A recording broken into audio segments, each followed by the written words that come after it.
देखिए, चुनाव के संदर्भ में कुछ बातें करनी है। सबसे पहले तो आप में से कई लोग हमारे कार्यकर्ता हैं, तो मैं एक मूल बात कहना चाहती हूं कि अमेठी ने इस देश में एक राजनीतिक परंपरा स्थापित की। आप शायद इसके वाकिफ हैं कि नहीं, कुछ लोग नौजवान हैं उनको पता है कि नहीं, जो बुजुर्ग हैं उनको पूरी गहराई से समझ है इस बात की कि नहीं, ये मैं नहीं जानती। लेकिन मैं ये जरूर जानती हूं कि जो राजनीतिक परंपरा यहां स्थापित हुई उसकी शुरुआत एक देश के प्रधानमंत्री ने की, इस देश की जनता के साथ। मेरे पिताजी राजीव गांधी आपके सांसद थे। जब आपके सांसद बने 1980-81 में, तब उनके छोटे भाई की आकस्मिक मौत हुई थी। पहले उनके छोटे भाई आपके सांसद होते थे। 3 सालों के लिए आपके साथ घुल मिलकर उन्होंने काम किया, आपके बीच आए, जन जन की समस्या को समझे, गांव गांव गए, खुद गाड़ी चला के आते थे। तो 84 में उनकी माताजी शहीद हो गई। जब उनकी माताजी शहीद हुई, अचानक अगले दिन उनको प्रधानमंत्री पद का शपथ लेना पड़ा। वो प्रधानमंत्री बन गए, लेकिन मरते दम तक आपके सांसद रहे। उस समय 5 सालों के लिए प्रधानमंत्री रहे। उनके व्यवहार में कोई बदलाव नहीं आया। जब प्रधानमंत्री बने तब भी यहां गाड़ी चलाकर खुद गांव-गांव जाते थे। प्रधानमंत्री थे, फिर भी गांव की महिलाएं डांट देती थी कि भाई हमारा खंबा लगा दिया है बिजली का, आपने तार नहीं खींचा। खड़िंजा लग गया है, पक्की सड़क कब मिलने वाली है। उनके घर पे इंडिया मार्क 1 लगा दिया, हमारे पे नहीं लगा, अभी लगाइए। डांट खाते थे, लेकिन सर झुकाकर आपके पास आते थे। आपको डांटते नहीं थे, आपको धमकाते नहीं थे कि प्रधानमंत्री हो। अहंकार नहीं था। देश के सबसे बड़ा पद संभाले थे, उस पद की गहराई को समझते थे, उस पद की सभ्यता को, उस पद की गरिमा को गहराई से समझते थे। वो समझते थे कि इस देश में लोकतंत्र है, इस देश में जनता सर्वोपरि है। जनता डांटे तो डांट सुनो, जनता शिकायत करे तो शिकायत सुनो, जनता की समस्या है तो जनता की बात सुनो, उस समस्या को सुलझाने की कोशिश करो। यही प्रधानमंत्री का धर्म है और यही देश के हर नेता का धर्म होना चाहिए। और यही राजनीति इस क्षेत्र में आपने मेरे पिताजी के साथ स्थापित की। एक सच्चाई की राजनीति थी। नेता आते थे आपके सामने, आपको सच बता देते थे। अगर उस खंभे में तार खींचना नहीं था कुछ महीनों के लिए, तो कह देते कि बहन खंभा लग गया है, अब तार खींचने में 6-7 महीने लगेंगे, सब्र कर लो। अगर कोई ऐसा काम था जो आप कह रहे थे कि करना चाहिए और करने की संभावना नहीं थी, तो कह देते कि देखिए ये वाला काम नहीं होगा, लेकिन हम आपके लिए ये वाले काम कर सकते हैं। तो ये जो राजनीतिक रिश्ता, एक प्रेम का रिश्ता, आदर का रिश्ता, श्रद्धा का रिश्ता यहाँ स्थापित हुआ, उसी आधार पर यहाँ तेजी से काम भी हुआ। BHEL, HAL, IIITB, ordnance factory, Udaan academy, Indo Gulf, ACC cement की फैक्ट्री, ये सब उन्होंने, सोनिया जी ने उनके बाद, राहुल जी ने उनके बाद यहाँ पर शुरू कराया। IIIT तो खैर बंद हो गई उनके जाने के बाद, लेकिन ये एक सिलसिला था काम का। बड़ी बड़ी सड़कें बनी। आज भी जो सड़कें रायबरेली, अमेठी को लखनऊ और देश भर से जोड़ती हैं, ये सड़कें इन्हीं के कार्यकाल में बना। तो आपने एक राजनीति स्थापित की, एक सभ्यता स्थापित की, और उस सभ्यता को आगे बढ़ाकर मेरी माताजी जब आपकी सांसद बनी उन्होंने खूब काम किया आपके लिए। राहुल जी बने, उन्होंने अपने काम किए आपके लिए। तो ये सिलसिला जारी रहा। फिर कुछ सालों पहले एक नई राजनीति उभरी पूरे देश में, लेकिन उसका प्रतीक यहाँ भी अमेठी में रहा। वो राजनीति क्या थी? अलग थी एकदम। और शायद क्योंकि हम एक परिवार के हैं, हम उसको ठीक तरह से समझ नहीं पाए, और हो सकता है कि आप भी समझ नहीं पाए। आपकी आदत क्या थी? आपकी आदत ये थी कि नेता सच बोलेगा। आपने ऐसे झूठ बोलते हुए नेता तो कभी देखे नहीं थे कि मंच पर आकर कुछ भी कह देंगे। आपके नेता आपस में प्रेम फैलाते थे। आपके गांव आते थे, कोई झगड़ा हो जाता था तो दो लोगों को कहते थे कि भाई प्रेम से, प्यार से इसको सुलझा दो। अब ये नेता आए, आपस में झगड़ा, नाराजगी, समाज में शक फैलाना, आपको ये भ्रम देना कि बाकी राजनीतिक दल धर्म के खिलाफ हैं। आपके धर्म को संकट है आज, आपके धर्म को बचा नहीं पाएंगे आप, धर्म पर आक्रमण है। ये सब बातें फैली। यहाँ अमेठी में नई नई बातें फैलाई गई कि ये जो गांधी परिवार है ये आपकी ज़मीनें छीन रहा है। इनकी ज़मीनें हैं खूब सारी अमेठी में। एक बता दीजिए, नहीं बता पाए कि हम लूटने आए थे, कि जो महिलाओं के लिए परियोजना कार्यक्रम हमने शुरू किए वो लूटने का आधार था। तो ये सब बातें फैली और शायद आप नहीं समझ पाए, शायद गहराई से हम भी नहीं समझ पाए कि ये कैसी नई राजनीति उभरी है कि झूठ पे झूठ पे झूठ बोला जा रहा है जनता से, टीवी पे दिखाया जा रहा है। लोग यहाँ आए, पत्रकार यहाँ आए कि भाई क्या काम हुआ है, यहाँ कुछ काम नहीं हुआ, देखो ये सड़क टूटी है, ये बिजली नहीं आ रही है। लेकिन जितना काम हुआ उसको भी बदनाम कर दिया। जो अमेठी क्षेत्र था पूरे देश में जाना जाता था। मुझे याद है कि जब अमेठी का कोई भी आता था ऑफिस में तो सारे दरवाजे खुल जाते थे। आज भी मैं दिल्ली में जब एनडीएमसी या म्यूनिसिपल कॉरपोरेशन में या जो भी बहुत सारे जो सरकारी रोजगार है, मैं सरकारी कर्मचारियों से मिलती हूँ। जब जब पूछती हूँ भाई कहाँ के आप, क्योंकि यूपी के होते हैं मैं पहचान लेती हूँ, पूछती हूँ यूपी में कहाँ के हैं, जब सुनती हूँ अमेठी वाले हैं, ज़्यादातर अमेठी वाले हैं, क्योंकि सरकारी रोजगार इतने मिले, लोगों के जीवन में तरक्की आई। लेकिन यहाँ झूठ का बोलबाला शुरू हो गया। आपकी सांसद जो आज सांसद है, आज भी जब प्रचार करती है तो ज़्यादातर उनके प्रचार में किसी की आलोचना, हमारे परिवार के बारे में उल्टी सीधी बातें। हमारी तो एकदम अलग सभ्यता थी। पिताजी के लिए प्रचार करने जाते थे, पिताजी से पूछते थे क्या बोले, कहते थे जो काम किया है वो बताओ और जो काम करने जा रहे हैं वो बताओ। यही हमारी सभ्यता थी। हमारी तो समझ से बाहर था कि हम मंच पे खड़े होकर सिर्फ किसी को गालियां देंगे, किसी के बारे में झूठ फैलाएंगे। समझ से बाहर था। हम सिर्फ काम करने आए थे, जितना काम कर सके उतना किया। जब वोट मांगा तो काम के आधार पर मांगा, ये सोचा कि जनता के लिए कुछ किया है, जनता समझेगी, समर्थन करेगी। आज देश के सबसे बड़े पद पर आसीन हमारे प्रधानमंत्री देश की जनता के सामने आके क्या कह रहे हैं? ये बता रहे हैं कि कितने रोजगार दिए हैं नौजवानों को, ये बता रहे हैं कि कितने आवास बनाए, ये बता रहे हैं कि महिलाओं के सशक्तिकरण के लिए क्या किया, ये बता रहे हैं कि महंगाई इतनी बढ़ गई है, क्यों बढ़ी, क्या इसको कम कर सकते हैं? नहीं बहनों और भाइयों, ये बात कर रहे हैं पाकिस्तान की। ये बात कर रहे हैं कि कोई एक ऐसा राजनीतिक दल है जो आपके घर में आकर आपके भैंस चुरा लेगा। ये इंदिरा जी जैसी महान शहीद महिला को देशद्रोही कह रहे हैं, जिस महिला ने पाकिस्तान को 2 टुकड़े में बांट के बांग्लादेश बनाया।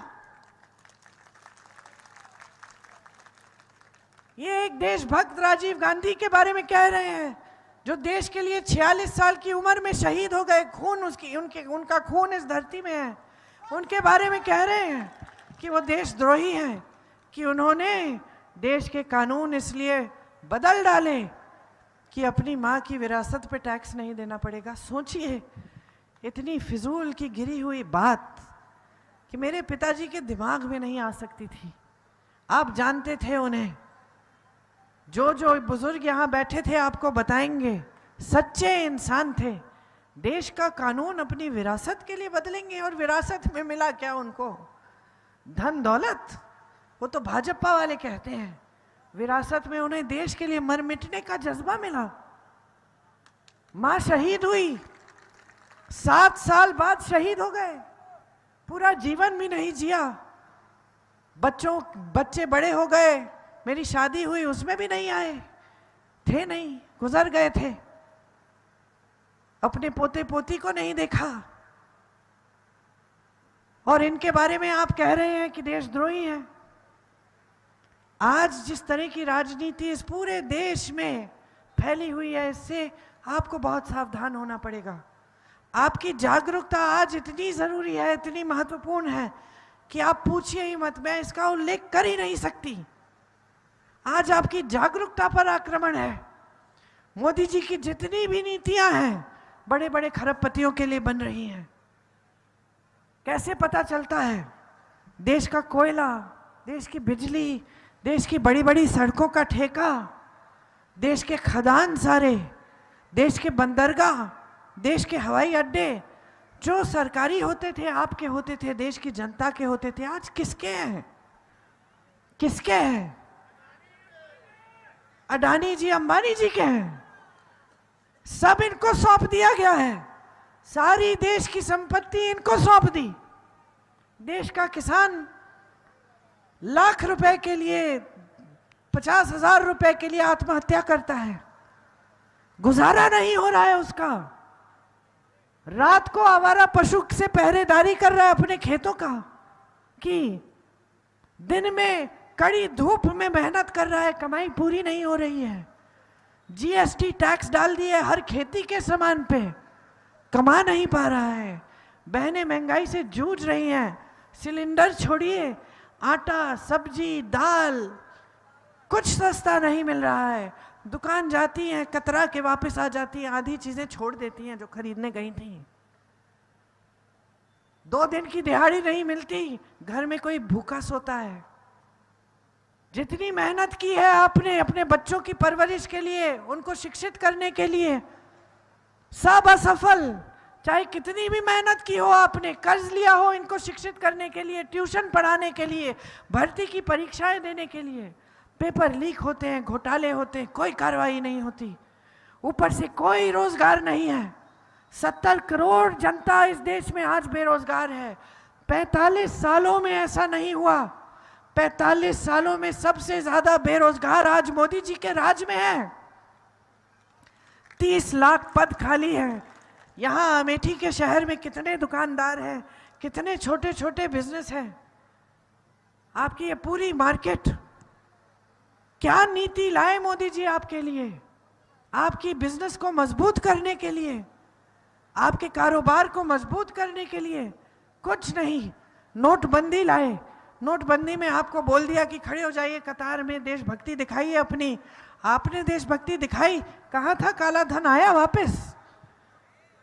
आपकी जो तो बचत चली गई, आपके बिजनेस थोड़ी देर के लिए रुक गए, आपका नुकसान खूब हुआ। काला धन आया वापस? नहीं आया। उसके बाद क्या आता है आपके लिए? एक और तोहफा, जीएसटी।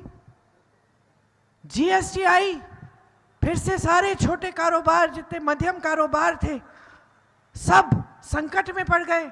किस चीज के लिए क्या टैक्स है समझ में नहीं आ रहा है। छोटा सा बिजनेस है और आपको अकाउंटेंट रखना पड़ रहा है उस बिजनेस के लिए। 40-50 हजार का वेतन हर महीने, जबकि बिजनेस ही उतना नहीं है कि आप हिसाब किताब रखें कि किसको कहाँ कितना टैक्स देना है। क्या आप सोचते हैं कि बड़े बड़े खरबपतियों का भी टैक्स इन्होंने बढ़ाया? 10 सालों में नहीं बढ़ाया। वो उतना ही टैक्स दे रहे हैं जितना दे रहे थे। और छोटा दुकानदार, किसान हर चीज पे टैक्स दे रहा है। आपके लिए कोई नीति नहीं है। मिडिल क्लास के लिए कोई नीति नहीं है। आपके लिए 5 किलो राशन का बोरा पकड़ो, चुप रहो, शिकायत करोगे गिरफ्तार हो जाओगे। अभी मैं आ रही हूं संग्रामपुर से, वहां एक लड़का है प्रमोद तिवारी, मेरे ख्याल से शिक्षा मित्र है या दूसरा वाला संविदा कर्मी है, था, नौकरी कर रहा था। एक आलोचना कर ली आपके सांसद की, नौकरी से निकाल दिया। पिताजी बीमार है, इलाज नहीं हो रहा है, रो रहा है वो। क्या इतनी बड़ी गलती कर ली? अरे जब पिताजी प्रधानमंत्री थे और आप उनकी आलोचना करते थे तो मुस्कुरा के सुनते थे। इंदिरा जी को रायबरेली की जनता ने हराया,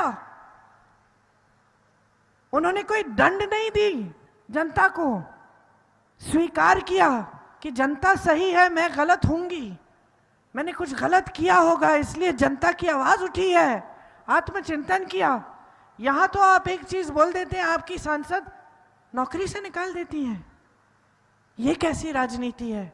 सारी नीतियां बड़े बड़ों के लिए, उनके बच्चे फूल रहे हैं, फल रहे हैं, नेता फॉर्च्यूनर खरीद रहे हैं, बड़ी बड़ी ठेकेदारी कर रहे हैं, और आम जनता, किसान, मजदूर, मेरी बहनें, इनका क्या? कोई सुनवाई नहीं होनी चाहिए। आपने एक परंपरा स्थापित की थी सुनवाई की। मुझे याद है जहां जहां जाती थी लोग दरख्वास्त लेके खड़े रहते थे, इतने सारे दरख्वास्त हो जाते थे, हम घर जाते थे तो, और फिर बैठ के, चाहे माता जी थी, राहुल भैया थे, पिताजी थे, बैठ के सारों को पढ़ पढ़ के कि भाई ये क्या समस्या है, चलो ये पानी की समस्या है, इसको इधर, यहाँ मदद करनी है, यहाँ मदद करनी है, यहाँ मदद करनी है। आज कोई सुनवाई नहीं है। आज देश का किसान महीनों के लिए दिल्ली आता है, आंदोलन करता है, बिजली बंद कर देते हैं, पानी बंद कर देते हैं, 600 किसान शहीद होते हैं, मोदी जी अपने घर से बाहर नहीं निकलते। मैं अपनी पिछली मीटिंग में बता रही थी, हमने भी प्रधानमंत्री देखे हैं, पिताजी घर आते थे धूल से भरे हुए, कुर्ता एकदम धूल से मैला, यहां तक घाव होते थे, जनता यूं हाथ पकड़ती थी, घाव होते थे। किसी ने मोदी जी के पास, कोई पास भी जा सकता है उनका हाथ पकड़ने के लिए? आज मंच पे आते हैं सेठों के साथ, बड़े बड़े नेताओं के साथ, बड़े बड़े महलों में प्रोग्राम करते हैं। कभी मंच के उतर कर आपके घरों में आए हैं? वाराणसी उनका सांसदीय क्षेत्र है, किसी के घर में गए हैं? आपकी यहाँ की सांसद कभी गांव आती है? सिर्फ दिखावे के लिए, सिर्फ प्रोग्राम उद्घाटन और दिखावे के लिए, ताकि सारी देश की पूरी मीडिया को बताती हैं कि यहाँ घर बनाया है, यहाँ घर बसा दिया है। अरे गांधी परिवार का कोई कभी आता नहीं था, उनको कुछ नहीं मालूम, किसी से मिलते नहीं थे। अरे मैं आपके 10 चेहरे पहचान के 10 नाम बता दूंगी, मैं यहाँ पे कुछ सालों से नहीं आई हूं।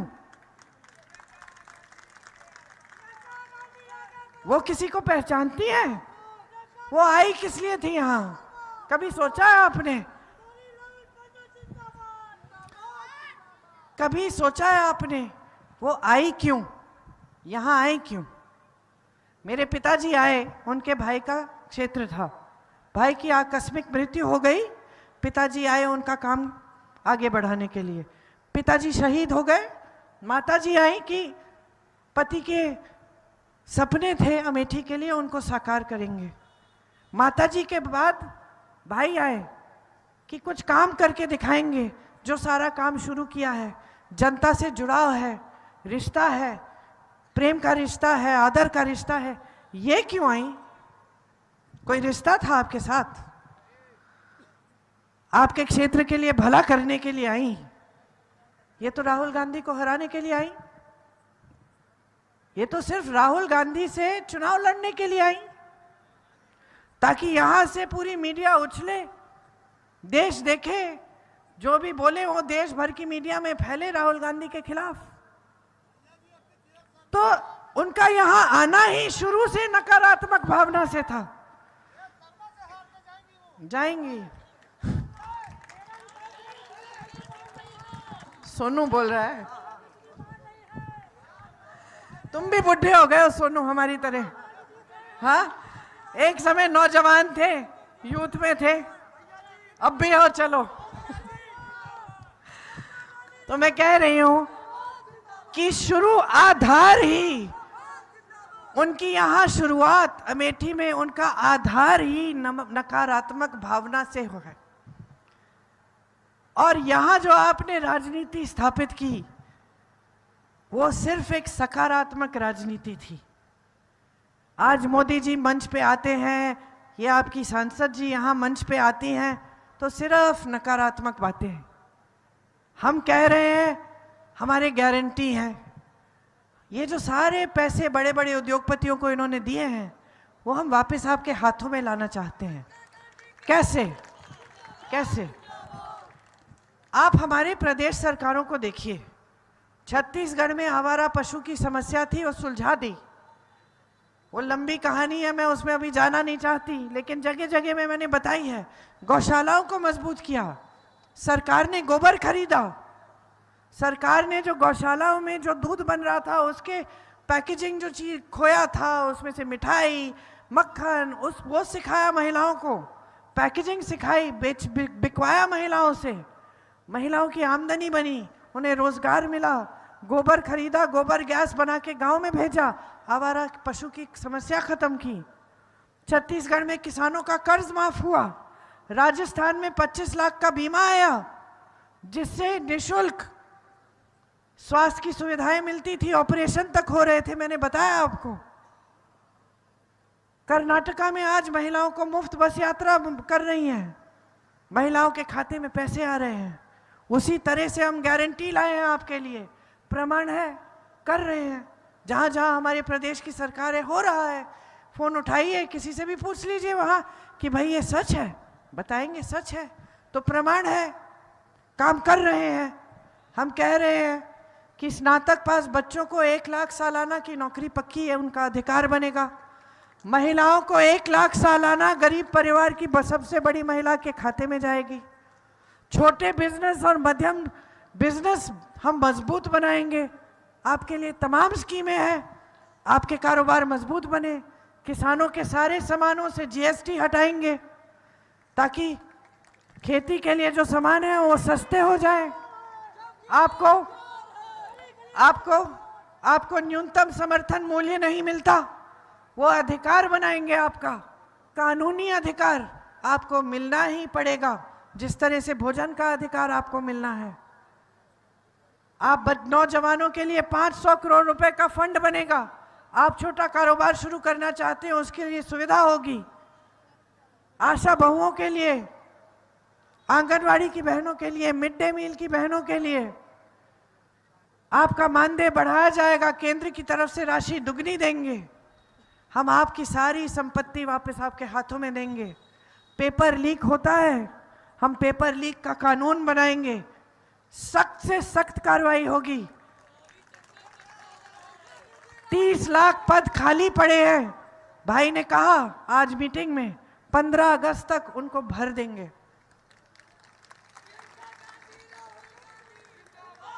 यहां से ही हमने अपनी राजनीति सीखी और हमारी राजनीतिक सभ्यता बनी।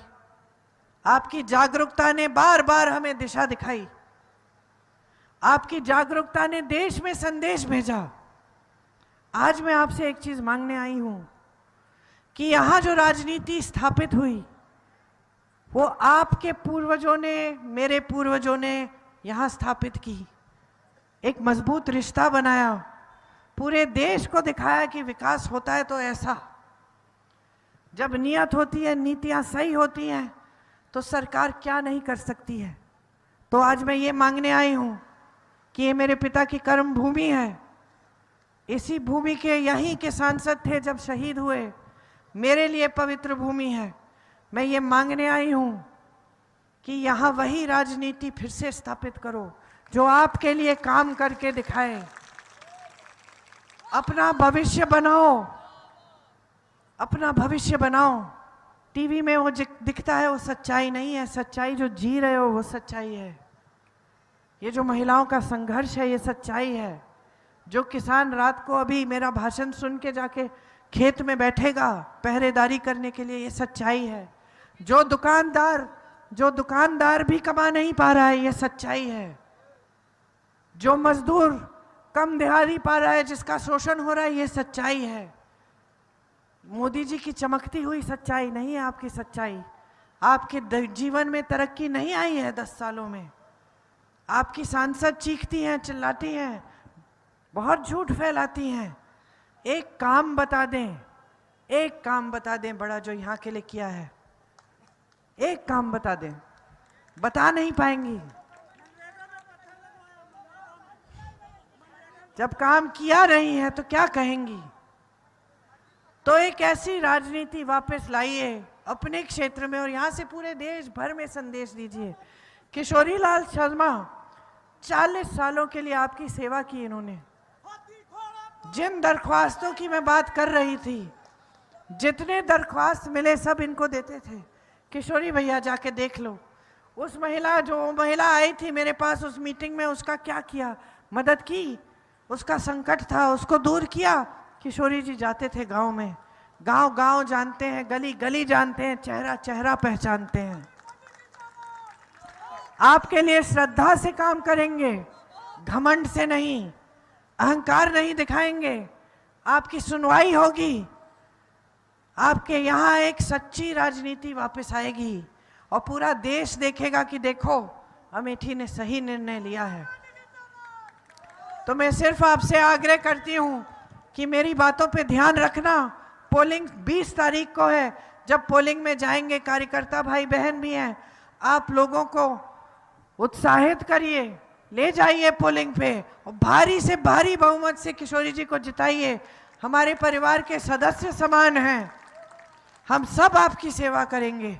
राहुल जी, मैं, किशोरी जी और मेरी माता जी भी जितना कर सकती हैं करेंगी। आप सबको बहुत बहुत धन्यवाद। बहुत शांति से आपने मेरी बातें सुनी और बहुत देर भी हो गई। जय हिंद। बड़ी से बड़ी खबर, क्राइम से लेकर राजनीति तक किस नेता ने 5 साल में क्या काम कराया।